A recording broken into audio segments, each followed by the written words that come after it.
setting up a plan to kill prosecutor, to kill the judge, to kill reporters.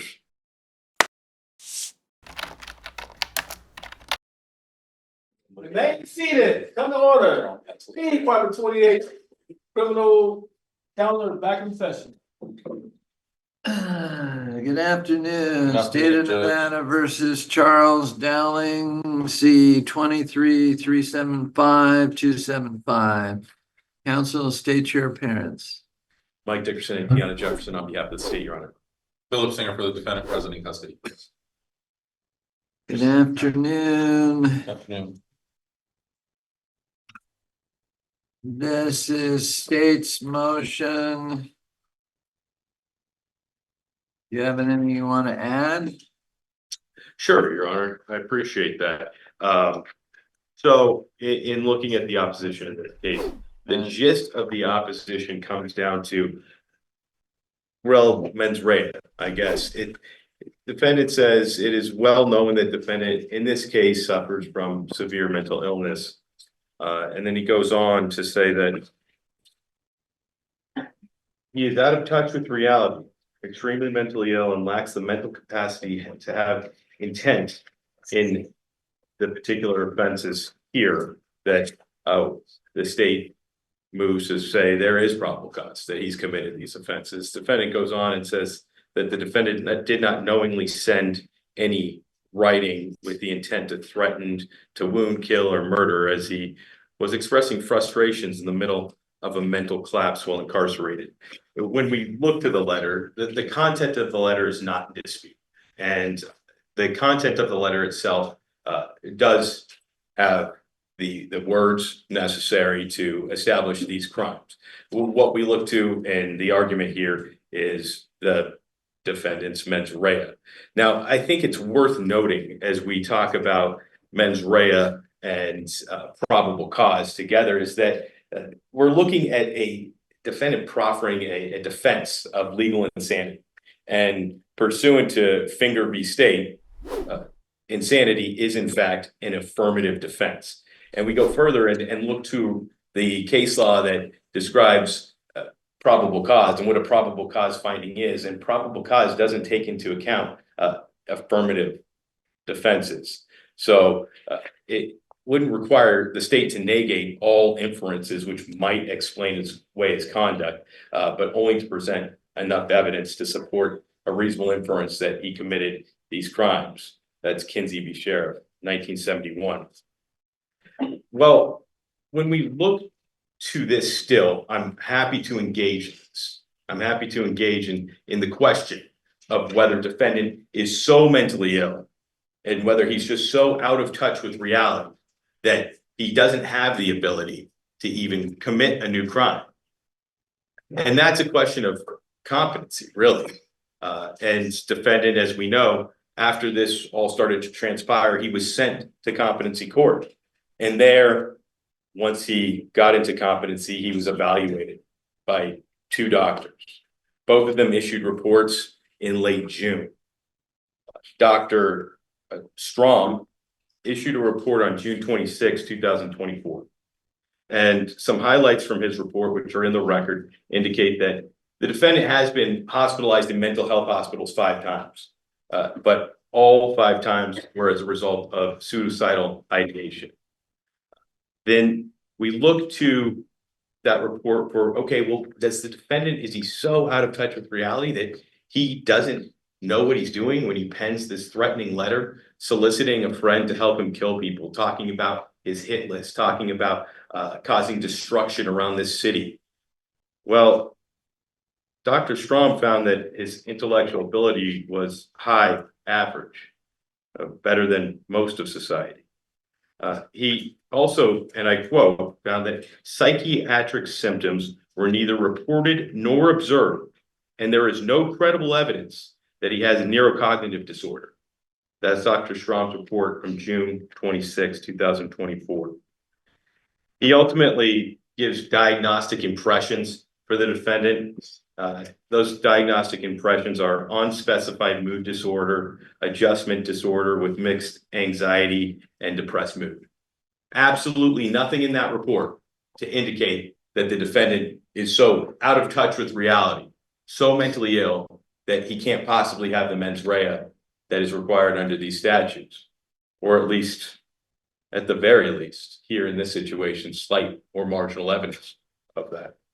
But Dr. Strum wasn't the only one. Dr. Slagle also issued a report after his June 20th, 2004 evaluation of the defendant.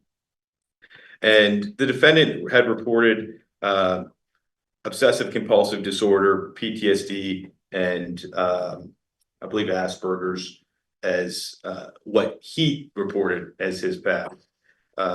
In reviewing his history, Dr. Slagle found that medical records showed obsessive compulsive disorder. Further, medical records show that the defendant was only prescribed a drug, an SSRI, which was for depression. The SSRI specifically is for depression, I should say. I'll quote Dr. Slagle here a few times. He says that the defendant's his thoughts were goal-oriented with tight associations. That's a quote. There were no hallucinations or delusions, Dr. Slagle said. His diagnostic impression was probable bipolar disorder with cluster B personality traits. But he went on to say that, quote, he has reasonably self-serving motivation, unquote. And quote, he is able to learn information relevant to his legal situation and is capable of using the knowledge he has to assist him. Again, nothing in Dr. Slagle's report which would support the argument that the defendant is so out of touch with reality, so mentally ill, that he's unable to form the intent, essentially, that he is able to meet the definition of legal insanity, which, as we know, we look to the McNaughton rule for that, and that's all defendants are presumed to be sane, unless they can prove that at the time of committing the criminal act, the defendant's state of mind caused them to, one, not know what they were doing when they committed the act, or two, that they knew what they were doing, but did not know that it was wrong. And that neither of those are met here, and the doctors don't support anything like that going on. But we can look further as to what is the intent for the crimes that we're asking the court to find that there's slight or marginal evidence that the defendant committed. Solicitation to commit murder. I would proffer to the court that this is a willful intent based upon the read of the statute itself, not including the words knowing or intentionally. That's in relevant part of person who counsels, hires, commands, or otherwise solicits another person to murder. If no criminal act is committed as a result of the solicitation, they're guilty of a category B felony. So the solicitation to commit murder in this case was him asking Darian Gonzalez in this letter to help him continue on with this plan, and elaborating further that part of the plan is to kill two identified individuals initially in this letter, two he names, and then suggests, or we can just hire those dark web hitmen. It's clear what the plan is. It's clear what he's asking him to do. Willful is just that he intended to ask the question. The ask itself is the crime. We look to both extortion and intimidating a public officer. Extortion and intimidating a public officer have the intent associated with it of intentional. And here, as in all situations, you may infer that a person intends the natural and probable consequences of acts that are knowingly done. And knowledge, as far as knowingly, is knowledge of the facts that exist, which constitute the act or omission of the crime, and don't require knowledge of its unlawfulness. So defendant knew what he was doing. In fact, the doctors help support that he has goal-oriented thinking with tight associations, and that he has a reasonably self-serving motivation. So when he's talking about setting up a plan to kill prosecutor, to kill the judge, to kill reporters, this is for a goal-oriented purpose in his mind. And where does he send this? He sends this letter to the Division of Parole and Probation. So, well, we can't tell you exactly what he intended to happen here, whether he intended specifically for the solicitation to commit murder to reach Darian Gonzalez, or if this was in fact intended to be opened and be interpreted as a threat by the court and by the prosecutor for the self-serving, goal-oriented interests of having both this court and this prosecutor get off this case, which I think that is clear that that's the most probable circumstance that we have here. And what we see there is that those would be the crimes of extortion and intimidating a public officer. Extortion is a person who, with the intent to influence the actions of a public officer, both your honor, prosecutors with the state, are public officers. They do or abet any illegal or wrongful act, whether or to do or abet any illegal or wrongful act, whether or not the purpose is accomplished, threatens directly or indirectly to injure a person. That is clearly established to the bare minimum threshold standard that we have here of slight or marginal evidence, probable cause, by the content of the letter, and intimidating a public officer as well. And then finally, we look to the last crime that we have put forth to your honor to suggest that there is probable cause that the defendant also committed, and that is the misdemeanor crime of sending or delivering threatening or obscene letter or writing. And that's any person who knowingly sends or delivers any letter or writing threatening to maim, wound, kill, or murder is guilty of a misdemeanor. And we look again to the content of that letter, and that is clearly established in the content of the letter. Again, knowingly, that just means that they're knowledgeable of the facts that exist which constitute the crime. Defendant wrote that letter. That's not in dispute. He wrote that letter in his own hand, with his own words, the things that he's feeling and the intents that he has. And it's clear that he knew what he was doing when he did that. He's met the mens rea. And here, we're only at, again, slight or marginal evidence for all of this. And the ramifications of this are, the ramifications are that the defendant's deal that he had signed, condition precedent, goes into effect as soon as probable cause is found by an independent magistrate that he's committed new crimes after entering into that agreement. And here, this letter sent after he entered into that agreement shows that he's done just that. And that's why we ask your honor to find, yes, there is probable cause that he's committed those new crimes, and thus the condition precedent goes into effect. The result being that the state has the full unqualified right to argue for any legal sentence underneath that agreement. And I'm happy to answer any questions if you have. No, defense, Mr. Singer. Thank you. I think if you parse it out into little pieces like the state did, maybe they are right. You know, it's hard to argue that. I mean, the statutes kind of go somewhat contrary to the First Amendment, free speech, because, you know, there are some threats in there. But to start, I don't think anybody was truly, I mean, I don't think Governor Lombardo was truly scared.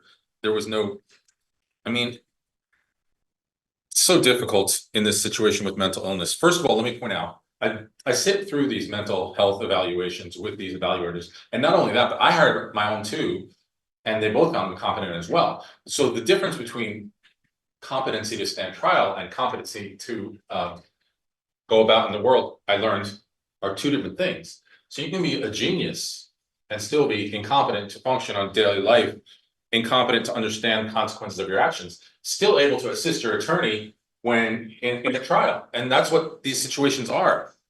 All the evaluators are looking for is, does he understand the nature of the charges? And he obviously does. He's really smart. He went to college. And can he assist his attorney? And absolutely he can assist his attorney. But when I speak to him and he writes me letters, a lot of letters, and it's just ramblings and it's insanity. And it really is insanity, Judge. I know technically it's slight or marginal, you can find anything under slight or marginal, that's just. But in this particular case, we went through a huge amount of trials and tribulations through a settlement conference to do what was right. The state tried to do what was right, the defense tried to do what was right, the defendant tried to do what was right, his parents are here, they tried to do what was right to get him into a mental institution for 90 days and with treatment, and there's a drop down available. So now the state's saying, oh, he wrote a letter threatened to kill the governor and the reporters and your honor and the state. And now all that has to go down the drain, and the consequences of going down the drain means that a severely mentally ill individual is going to prison, where the chances of him finishing a prison sentence, in my opinion, are not great. I know that only weighs very minimally, because you don't really have to consider that, because if you do something wrong, you have to pay for it. But I think that the state argued that he was not so mentally out of touch with reality, and I disagree. I know I can't call myself as a witness, but as an officer of the court, I can tell you, in my opinion, and I deal with a lot of cases, that he is so mentally out of touch with reality. That's why the letter came out, and that's why the timing was of the letter. It's like he wanted to sabotage himself. He really wants the help, but he's not mentally competent to say, I need the help, because that's what we would do. Like, if we needed help, we would get the help. But when he was right on the verge of getting that help that he needs, sabotaged himself by writing this crazy letter. So I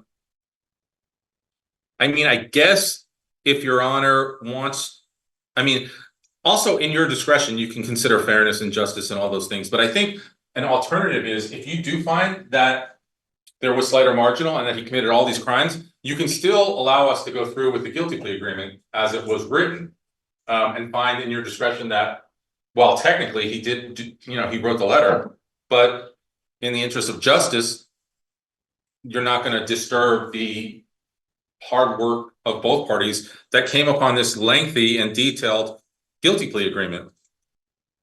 Because it really does serve justice to have this guilty plea agreement go forward.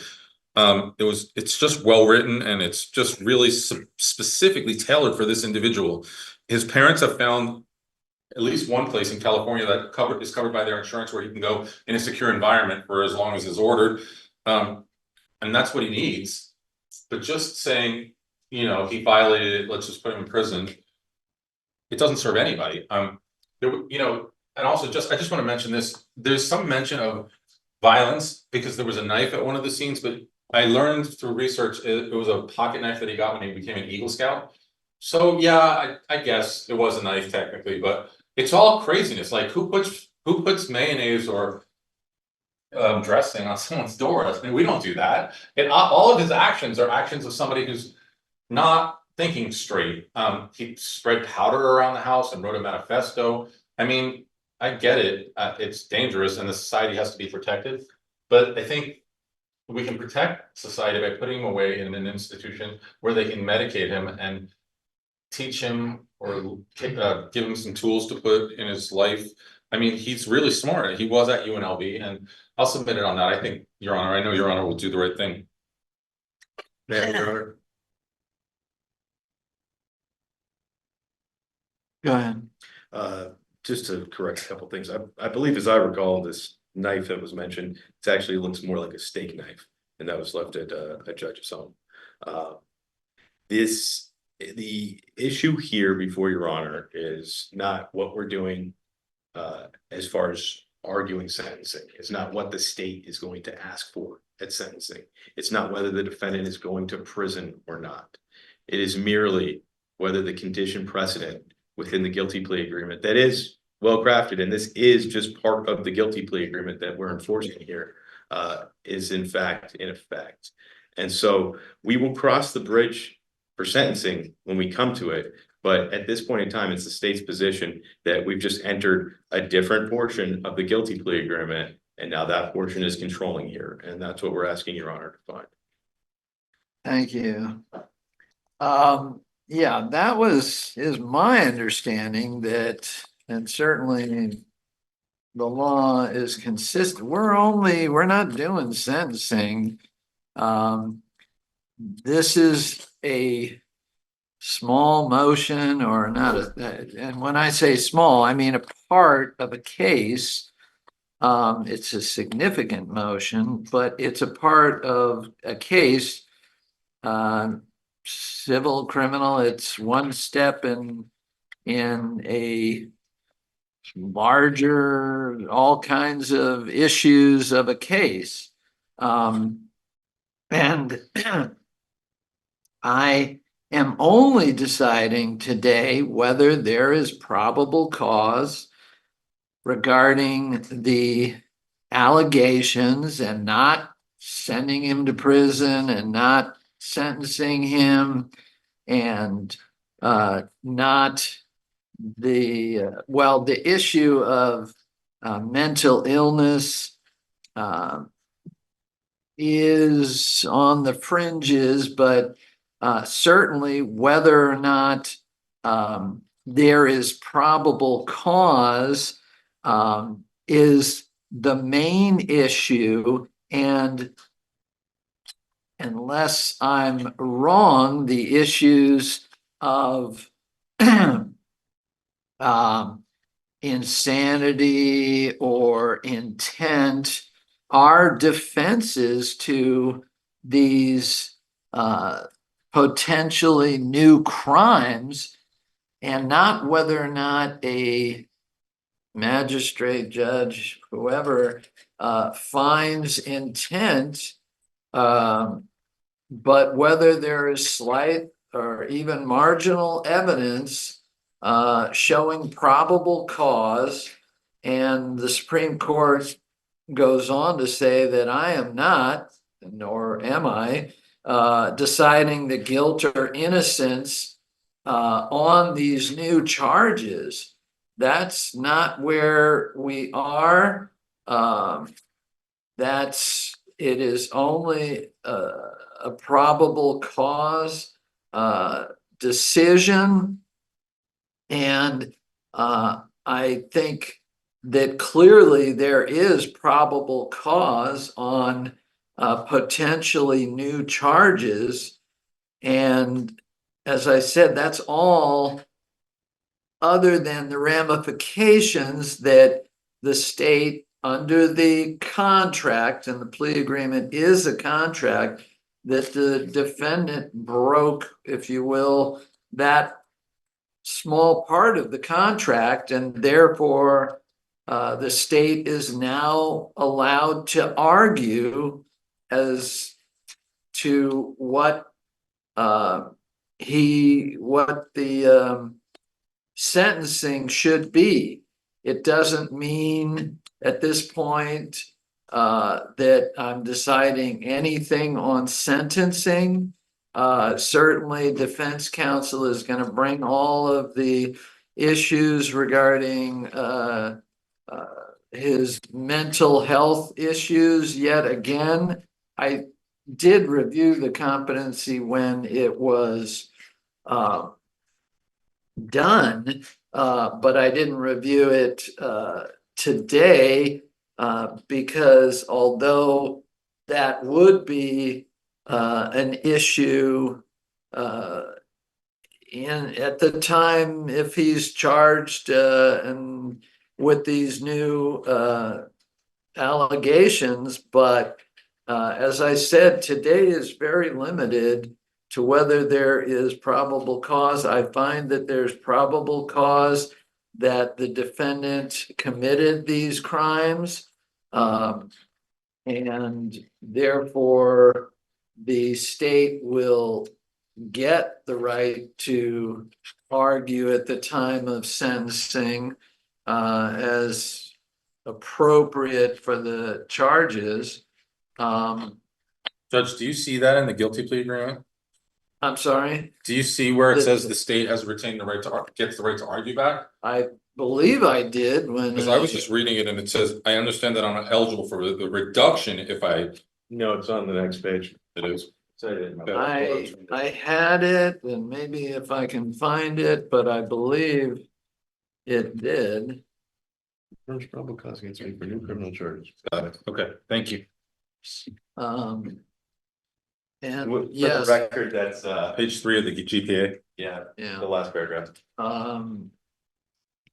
And so, as I said, as to what we are here for today, that's my decision. Whether his actions are, there's a defense to insanity, etc. That's not in front of me. His actions regarding the case that I have is to be determined regarding the sentencing. So unless Thank you, there's Judge. anything else, we're No. done. Thank you. I will go ahead and set the sentencing. We have a When- guilty plea. We have a PSI already. When do you want to do it? Is there, Like with the sentencing memo? Yeah. 30 days. Yeah, 30 days, Judge, please. except that's like, Like the holidays, yeah, Before the 3 weeks then? maybe.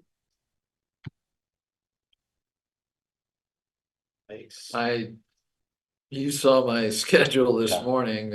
I have a trial. A civil, I've got both criminal and a 3-week civil that goes right up to Thanksgiving. I mean, we can, Can we do it right after Thanksgiving, Your Honor? yeah, that would.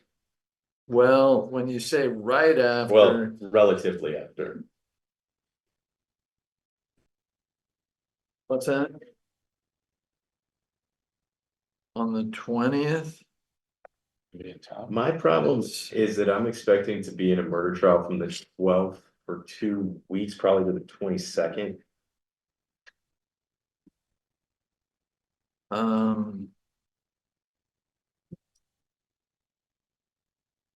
What's on the 25th? You're right, you have a trial. Right. All right, the 25th, Yep, Thank you. thank you. 10 a.m. Yep.